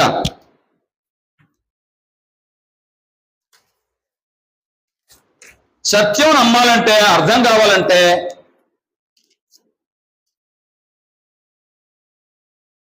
మొదటి పత్రిక 4వ అధ్యాయం 15వ వచనం. యేసు దేవుని కుమారుడని, యేసు దేవుని కుమారుడని ఎవడు ఒప్పుకొనునో వానిలో దేవుడు నిలిచి వానిలో దేవుడు నిలిచి ఉన్నాడు. దేవుని యందున్నాడు. దేవునిలో ఉన్నాడు, దేవుని యందున్నాడు. ఎంతమందికి తెలుసు అండి యేసు దేవుని కుమారుడు అన్నాడు? ప్రపంచంలో లేదా లోకంలో దేవుడు పుట్టారు, దేవుడు పుట్టారు అంటారు. దేవుడు పుట్టడం ఏంటి అసలు? దేవుడు పుడతాడా? దేవుడు యేసుక్రీస్తుని పంపించాడు. దేవుడి కుమారుడు ఆయన, తండ్రి దేవుడు ఆయన కానీ ఉన్నాడు. ఆయన తన కుమారుడిని పంపించాడు. పుట్టింది ఎవరు? ఆయన సర్వోన్నతుని దేవుని కుమారుడు అనబడను. యేసు ప్రభుని గురించి దేవుడు ఏం చెప్పాడు? ఈయన నా ప్రియ కుమారుడు అన్నాడు. అది సత్యం. అంటే దేవుని కుమారుడు అనేది సత్యం. యేసు దేవుని కుమారుడు దేవుడే చెప్పాడు, ఈయన నా కుమారుడు అని చెప్పాడు. కాబట్టి ఆ మాట సత్యం. ఆ మాట సత్యం అంటే యేసు ఎవరు? ఇప్పుడు చెప్పండి. దేవుని కుమారుడు అనేది సత్యం. ఇది అర్థం కాకపోతే దేవుని క్రియ కాలేదు నీ దగ్గర, నీ హృదయంలో జరగలేదు. సత్య సంబంధి అంటే ఎవరో చెప్పుకున్నాం, అర్థమైందా? సత్య సంబంధి అంటే ఎవరు ఇప్పుడు చెప్పండి. యేసు దేవుని కుమారుని ఎవరు నమ్ముతాడో, ఎవరికి అర్థమవుతుందో అది దేవుని క్రియ, వాడు సత్య సంబంధి. యేసు దేవుని కుమారుని నమ్మిన వాడు మాత్రమే సత్య సంబంధి. దేవుడు ఒక్కడాన్ని నమ్మిన వాడు సత్య సంబంధి. దేవుడు తన కుమారుని పంపించాలని నమ్మేవాడు సత్య సంబంధి. దేవుడు తన కుమారుడు ద్వారా ఒక సంఘాన్ని స్థాపించాడని నమ్మేవాడు సత్య సంబంధి. అది నమ్మలేదు అనుకోండి, దేవుడు ఒక్కడని నమ్మలేదు, దేవుడు తన కుమారుని పంపించాడని నమ్మలేదు, దేవుడు తన కుమారుడు ద్వారా ఒక సంఘాన్ని స్థాపించాడని నమ్మలేదు, వాళ్ళు ఎవరు? సత్య సంబంధి కాదు. సత్య సంబంధి అంటే యేసు దేవుడు ఒక్కడని నమ్మిన వాడు సత్య సంబంధి. దేవుడు తన కుమారుని పంపించాడని నమ్మిన వాడు సత్య సంబంధి. దేవుడు తన కుమారుడు ద్వారా ఒక సంఘం స్థాపించాడని నమ్మేవాడు సత్య సంబంధి. ఒకవేళ అలా కాకపోతే సత్య సంబంధి కారు నేను చెప్పలేదు, గ్రంథం చెప్పింది. ఏ అబద్ధములు సత్య సంబంధమైనది కాదు. వారు చెప్పారు అంటే సత్య సంబంధులు కారు. దేవుడు చెప్పింది మాత్రమే సత్యం, దేవుని కుమారుడు చెప్పింది మాత్రమే సత్యం, దేవుని కుమారుడు పంపించిన పరిశుద్ధాత్ముడు అపోస్తలుల ద్వారా చెప్పింది మాత్రమే సత్యం. ఇంకా ఎవరు చెప్పినా సత్యం కాదు. అందులో ఉన్నది ఆ సారాంశం చెప్పేది గ్రహిస్తే అది సత్యం. గ్రహింపు సత్యం, చెప్పేది కాదు సత్యం. కొందరు అబద్ధాలు చెప్పొచ్చు. పుల్పిడి దగ్గరకు వచ్చి అయ్యా నీ పరిశుద్ధాత్మతో నడిపించాయా అని ప్రార్థన చేసి బోధ చేస్తూ ఉంటారు. వాడు ఏం బోధ చేసినా పరిశుద్ధాత్ముడు బోధ చేస్తారని నమ్ముతారు. పరిశుద్ధాత్ముడు బోధ చేస్తే ఒకవేళ ఆదివారం ఒకడు శనివారం ఒకడు అని చెప్తారు. పరిశుద్ధాత్ముడు ఏ సంఘమైనా పర్లేదని చెప్తాడు. పరిశుద్ధాత్ముడు ఒక సంఘం అని చెప్పి మళ్ళీ ఏ సంఘమైనా పర్లేదని చెప్తాడు. పరిశుద్ధాత్ముడు ఎటువంటి వాడా? 2 నాలుకలు లేవు పరిశుద్ధాత్ముడికి, లేదు దేవునికి. సత్యం అంటే మారనిది. సత్యం అంటే అందరూ అంగీకరించి తీరవలసింది. సత్యం అంటే కపటము లేనిది, నిష్కపటమైనది. సత్యం అంటే యథార్థత. సత్యం అంటే నిజం. బైబిల్లో ఉన్నదే నిజం. మీరు ఏ శాఖనైనా చెప్పండి, బైబిల్లో ఆ శాఖ, ఆ పేరుని మేము అడగండి, లేదు. మరి ఎందుకు పెట్టారంటే మేము పెట్టాం. మాకు తలంపు కలుగు చేశాడు, మాకు దర్శనం వచ్చింది, మాతో దేవుడు మాట్లాడాడు అంటారు. మాట్లాడాడు లేదని ప్రక్కన పెడదాం. అసలు దేవుడు అటువంటి వాడు ఎందుకు అవుతాడు? ఇన్ని శాఖలు స్థాపించేవాడు దేవుడు ఎందుకు అవుతాడు? అబద్ధికుడు, అబద్ధమునకు జనకుడు ఎవరు? అపవాది సంబంధులు వీరంతా. రైట్. నేను 3 మాటలు చెప్పాను. సత్యం అంటే ఏంటో విన్నా, సత్య సంబంధి కానివాడు ఎవరో విన్నా, సత్య సంబంధి ఎవరో విన్నా. ఇంకో మాట చెప్పబోతున్నాను. అదేంటంటే సత్యాన్ని ఎందుకు జరిగించడం లేదు లోకంలో వారు, క్రైస్తవులు అనబడేవారు. మిగిలిన వారిని ప్రక్కన పెడదాం. మేము సత్యం అని చెప్పుకుంటున్నారు కదా క్రైస్తవులు అనేవారు. మీరు ఎందుకు జరిగించట్లేదు? బైబిల్ నుంచే చదువుదాం. నంబర్ 1, 5 మాటలు చెప్తాను. నంబర్ 1, ఇర్మియా గ్రంథం 6వ అధ్యాయం 10వ వచనం. ఇర్మియా 6:10.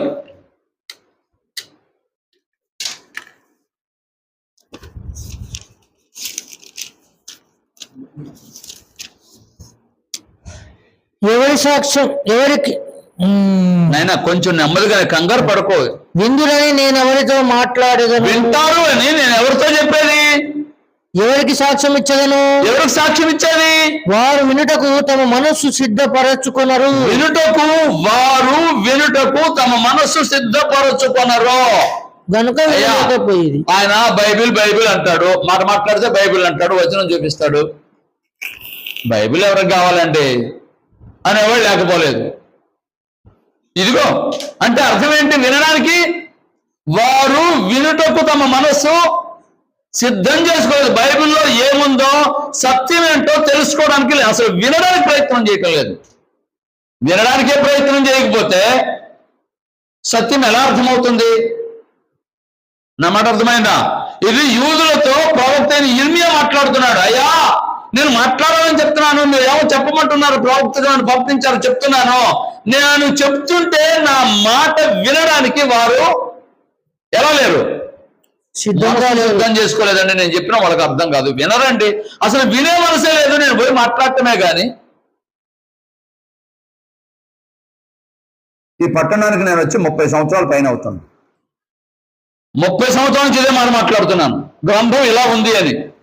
వినడానికి ఎంతమంది మనసు సిద్ధం చేసుకున్నారంట? అయ్యా ఆయన దగ్గరికి వెళ్తే అది ఒక్కటే నిజం అంటాడు. నిజం, మరి నిజం కాక నేనేం మాట్లాడాలి? ఏదైనా ఒకటేనంటే వాళ్ళకి బాగుంటుంది అన్నమాట. వాళ్ళు వినడానికి, ఇంకోసారి చదువుతాం చివరి భాగం, వారు వినుటకు తమ మనస్సును సిద్ధపరచుకోనలేదు. వినడానికి సిద్ధం కాకపోతే ఇంక అర్థమవుతుందా? నంబర్ 1, వినడానికి మనసు సిద్ధం చేసుకోలేదు. అయ్యా అమ్మా ఇంకోసారి వినండి, మీరు వినడానికి సిద్ధం కావాలి. అసలు నేను వెళ్తున్నానంటే, దేవుని మందిరానికి వెళ్తున్నానంటే అక్కడ ఏమి చెప్పబడుతుందో, దేవుడు ఏం మాట్లాడుతాడో మనం వినాలి, తెలుసుకోని ప్రయత్నం చేయాలి. వెళ్దాంలే, తొందర ఏంటి? వెళ్ళామా లేదనేది ముఖ్యం కానీ ఆ తర్వాత విషయాలు ముఖ్యం కాదని వాళ్ళు చాలా మంది ఉన్నారు.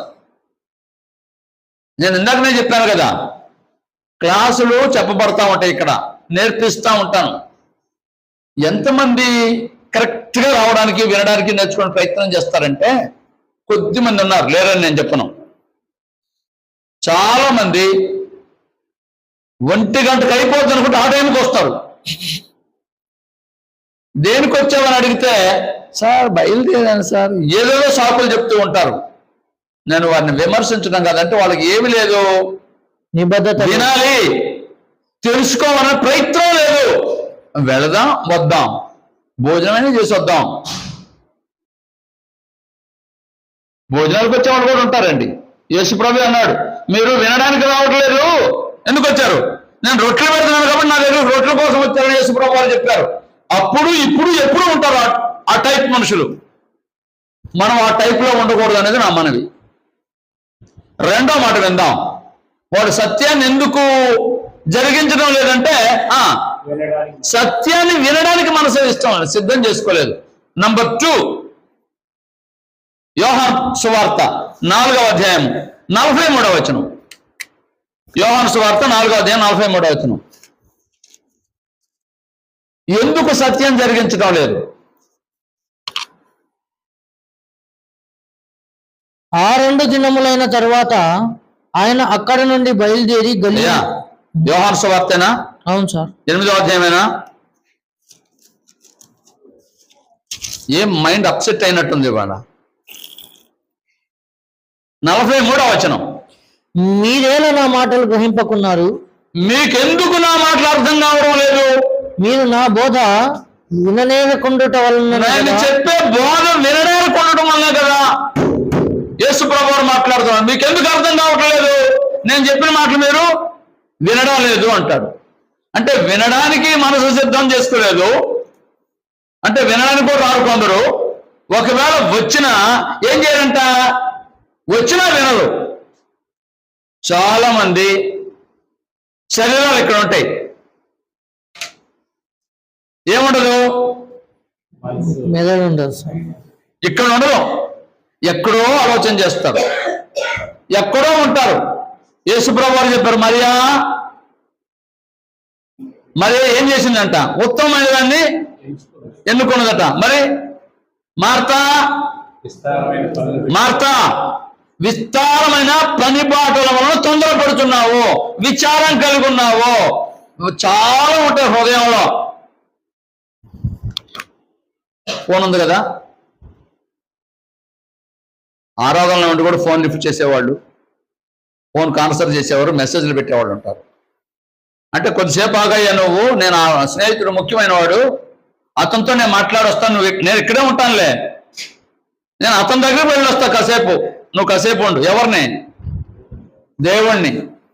దేవుని సన్నిధిలో కూడా కొంత సమయాన్ని దేవుని కోసం కేటాయించడం అనేది రాదు. శరీరం మాత్రమే కాదు హాజరు కావాల్సింది. నీ హృదయం వినడానికి ముందు సిద్ధం చేసుకోవాలి, నీ మనస్సు. రెండవది వినాలి, వినడానికి ఇష్టపడాలి. సిద్ధం చేసుకుంటే సరిపోదు, వినాలి. రావడం సరికాదు. చాలా మంది అందరికంటే ముందు వస్తారు. ఏం చెప్పారంటే ఏదో చెప్పినట్టుంది మొత్తం మీద. ఒక ఆయన ఉన్నాడు, చివరిలో వస్తాడు, ఇప్పుడు రావడం లేదు. అంత అయిపోయిన తర్వాత మళ్ళీ ఇంటికి వెళ్ళి మీ ప్రసంగం అంతా నేను వాళ్ళకి పంపించానండి అని అంటాడు. మీరు చివరి చెప్పినా మళ్ళీ చెప్తారు కదా ఒకసారి అవుట్లైన్, నేను అర్థం చేసుకున్నాను అంటే కొంచెం జ్ఞానం కలిగిన వ్యక్తి. అతని ద్వారా సంఘాలు ఏర్పడ్డాయి.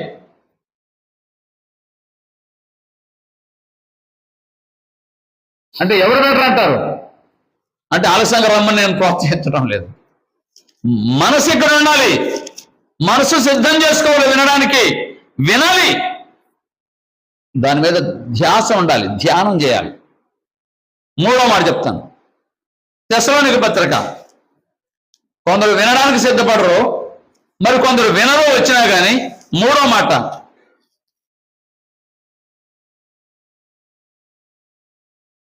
తెస్సలోనికీ పత్రిక 2వ పత్రిక 2వ అధ్యాయము 11వ వచనం. ఇందుచేత సత్యమును నమ్మక దుర్నీతి యందు అభిలాష గల వారందరూ శిక్షావిధి పొందుటకై అబద్ధమును నమ్మునట్లు మోసము చేయు శక్తిని దేవుడు వారికి పంపుచున్నాడు. నేను చాలా కాలంగా బోధిస్తూ ఉన్నాను. ఇక్కడికి చాలా మంది వస్తూనే ఉంటారు, వింటూనే ఉంటారు.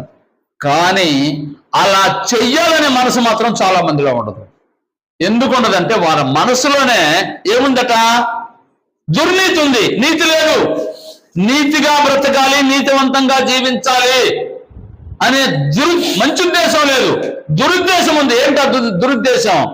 వింటున్నారు, వినకపోవట్లేదు, వింటున్నారు, విన్నా గాని విననట్టుగా, తెలిసినా గాని తెలియనట్టుగా యేసుప్రభువు వారు చెప్పారు, వినటం మట్టుకు విందుడు గాని గ్రహింపనే గ్రహింపరు అన్నట్టుగా. వింటారు గాని అర్థమైనా గాని ఏం చేశారు? ఇంకొక మాట, ఆ మాట చదివితే అర్థమవుతుంది. దుర్నీతి చేత సత్యమును నమ్మక. అంటే చెప్పింది సత్యమే, విన్నది సత్యమే, కానీ లోపలే ఉంది, దుర్నీతి ఉంది. ఇలా చెయ్యాలా? ఓ బైబిల్లో ఎలా ఉందా, బైబిల్లో ఎలా చెయ్యాలని తీర్మానం చేసుకోరు. ఆయన చెప్తూ ఉంటాడులే. ఏంటి చెప్పేది? ఆయన మాటలు అనుకుంటున్నారు. యేసుప్రభువు చెప్పింది ఎవరి మాటలు? దేవుని మాట. దేవుని మాటలు. గ్రంథం ఎవరి మాటలు? దేవుని మాట. మాట్లాడే మాటలు ఎవరి? దేవుని. నా నోటి నుంచి దేవుడు మాట్లాడిస్తున్నాడు. అంటే మాట్లాడేది నేను, అది గుర్తుపెట్టుకోండి. దేవుని మాటలు నేను వివరిస్తున్నాను అంతే. ఒకవేళ నా మాటలు అయితే మాత్రం అబద్ధమే, కానీ గ్రంథం ఇది. విన్నా గాని అర్థం చేసుకున్నా గాని ఏం చేయరట? లోపల దుర్నీతి ఉంది కాబట్టి సత్యమును నమ్మరు. సత్యాన్ని నమ్మరు అంటే ఎందుకు నమ్మరు? లోపల ఉన్నది మంచిది కాదుగా, అది హృదయం సరి చేసుకోలేదు. నేను చాలాసార్లు చెప్తున్నాను, మరలా చెప్తున్నాను, బ్రతికినంత కాలం చెప్తాను. మనం యథార్థమైన ప్రయత్నం చేస్తే సఫలం చేస్తాడు దేవుడు. ఆ ప్రయత్నమే లేకపోతే నువ్వు విన్నా గ్రహించినా లోపలి స్వభావం నీకు రాదు. ఆచరించే సత్యాన్ని ఆచరించే బుద్ధి నీకు రాదు. అది లోపల పుట్టాలి. కొందరు వినడానికి సిద్ధంగా ఉన్నారు, కొందరు వినరు, మరి కొందరు వినినా అర్థం చేసుకో. దుర్నీతి చేత లోపడరు, సత్యాన్ని నమ్మరు. 4వ మాట విందాం. రోమాపత్రిక 2వ అధ్యాయం 8వ వచనం. రోమాపత్రిక 2వ అధ్యాయం 8వ వచనం.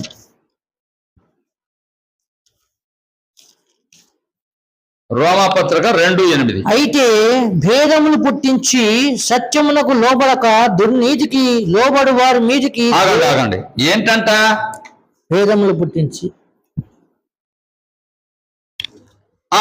భేదములు పుట్టించి సత్యానికి లోబడరంట. తెలుసు వాళ్ళకి సత్యం ఏంటో, తెలుసో తెలియదు. చాలాసార్లు వినగా అర్థమవుతుంది. అర్థమైనా ఏం చేయడం లేదు, సత్యానికి లోబడటం లేదు, అంటే ఆచరించడం లేదు.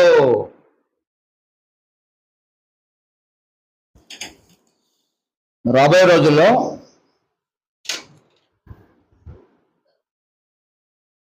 స్కూల్ పిల్లలకి అసలు అటెండెంట్ అయితే చాలు అన్నట్టుగా పాస్ చేయడానికి ప్రయత్నం చేస్తున్నారు. ఎందుకు అంటే స్కూల్ మానుకోకూడదు, కనీసం చదువుకుంటారు అని. 7th క్లాస్లో తప్పితే లేదా 10లో తప్పితే ఇంక మనం వెళ్ళలేడు కదా. అందుకని ఆ సిస్టమ్ మార్చేసి కనీసం ఇంత వయసు దాకా చదువుకుంటే కొంతైనా జ్ఞానం వస్తుందని ప్రభుత్వం ఆలోచన చేస్తుంది. అంటే వాడి ఉద్దేశం ఏంటి? వినగా హాజరైతే ఏమవుతుంది? కొంత కాకపోతే కొంత అయినా వాళ్ళు జ్ఞానం సంపాదిస్తారో, మినిమం వస్తుంది అనేది వాళ్ళ అభిప్రాయం. తప్పు కాదు, అది నేను సమర్థిస్తాను. అసలైన వాళ్ళు ఎవరో తెలియకపోవచ్చు, కానీ మొత్తం వీళ్ళకి మాత్రం అవకాశం దొరుకుతుంది. అయితే వినగా సంవత్సరాల తరబడి వస్తే వింటే అర్థమవుతుందా, అర్థం కాదా? అర్థమవుతుంది. ఒకవేళ అర్థమైతే ఏం చేయరు, కొందరు పాటించారు. ఎందుకని? మరలా నేను చదువుతాను. సత్యమునకు లోబడక దుర్నీతికి లోబడు వారి మీదకి. దీనికి లోబడలేదంటే దానికి లోబడినట్టే. లోపలేముంది? ఏదైనా ఒకటేనండి. ఆయన చెప్తా ఉంటాడు, ఆటోమేటిక్గా దుర్నీతి వచ్చేసింది. ఏ అబద్ధమును సత్య సంబంధమైనది కాదు, కాదని తెలిసినా కానీ మళ్ళీ అటు వెళ్ళేటట్టు దుర్నీత నీత. ఆఖరి మాట చెప్తాను. యోహాను పత్రిక 3వ అధ్యాయం 8వ వచనం, మొదటి పత్రిక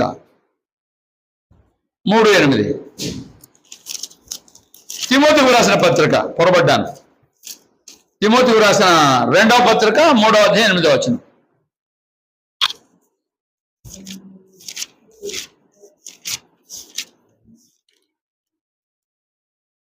తిమోతికి రాసిన 2వ పత్రిక 3వ అధ్యాయం 8వ వచనం.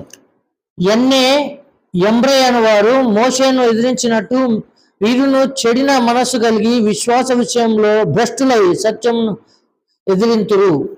ఇంకా అయినను వారి పై వచనం చదువుదాం. 6-7 కలిసి ఉన్నాయి. పాప భరితులై నానా విధములైన దురాశల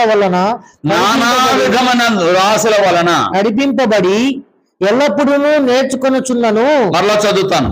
నానా విధమైన దురాశల వలన నడిపింపబడి, లోపల దురాశ ఉంటే నడిపింపబడి ఎల్లప్పుడూ నేర్చుకొనుచున్నాడు. ఎల్లప్పుడూ నేర్చుకుంటూనే ఉంటారు.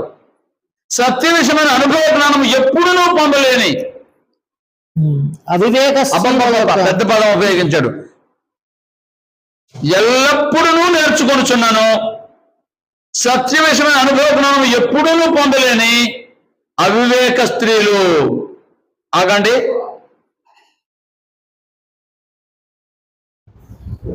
1997లో ఇక్కడ ప్రారంభించాం పూరిపాక. ఐ థింక్ 96 నుంచి 2013 వరకు ఎన్ని సంవత్సరాలు అయింది? ఒక కుటుంబం వస్తుంది. 1996 నుంచి 2023 వరకు ఒక కుటుంబం వస్తుంది. వింటూనే ఉన్నారు. అయితే ఏం చేశారంటే, మళ్ళా చెప్తాను, ఎల్లప్పుడూ నేర్చుకొనుచున్నాను, సత్య విషయం అనుభవ జ్ఞానం ఎప్పుడూ పొందలేని. వింటున్నారు, వస్తున్నారు, కానీ ఏమి లేదు, అనుభవ జ్ఞానం లేదు. సత్యం అంటే ఏంటో తెలియదు, దేవుని చిత్తం ఏంటో తెలియదు. ఏమయ్యా అంటే లోపలేముంది? ఆ పదం ముందుంది. ఆ పదం ఏంటి? దానికంటే ముందు ఒక పదం ఉంది. నేనే చదువుతానైతే. నానా విధములైన దురాశల వలన నడిపింపబడి. నానా విధమైన దురాశలు ఉన్నాయి లోపల. నాకేంటి లాభం? అయితే నాకేంటి లాభం అంటాడు ఒకడు. ఆ దురాశ వాళ్ళలో ఉన్నందు చేత ఇన్ని సంవత్సరాల నుంచి వచ్చిన సత్యం అంటే ఏంటో వాళ్ళకి తెలియదు. తప్పిపోయారు. ఏమయ్యా అంటే వింటున్నారు, వస్తున్నారు, కానీ ఏమి లేదు. సత్యం అంటే ఏంటో అనుభవ జ్ఞానం లేదు. తప్పిపోయారు.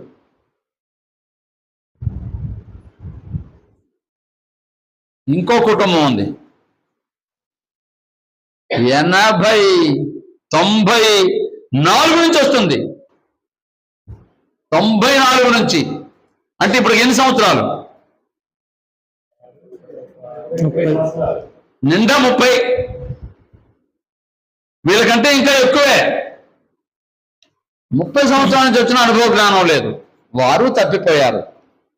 కారణం ఏంటంటే వింటారు కానీ గ్రహింపరు. సత్యాన్ని గురించిన అనుభవ జ్ఞానం పొందడానికి ప్రయత్నం చేయరు. ఇప్పుడు సత్యాన్ని ఎలా చేస్తారండి వాళ్ళు? ఎలా జరిగిస్తారు? నేను చెప్పిన మాటలన్నీ జ్ఞాపకం చేసి ముగిస్తాను. సత్యం అంటే మారనిది, దేవుడు ఒక్కడనేది సత్యం. అది మారకూడదు. ఎంతమంది నేను వాళ్ళ దేవుడు వీళ్ళ దేవుడు ఉన్నాడు అన్నాడంటే సత్యంలో లేవు. సంఘం ఒకటంటే సత్యం. ఏదైనా ఒకటేనన్నామంటే మారావు.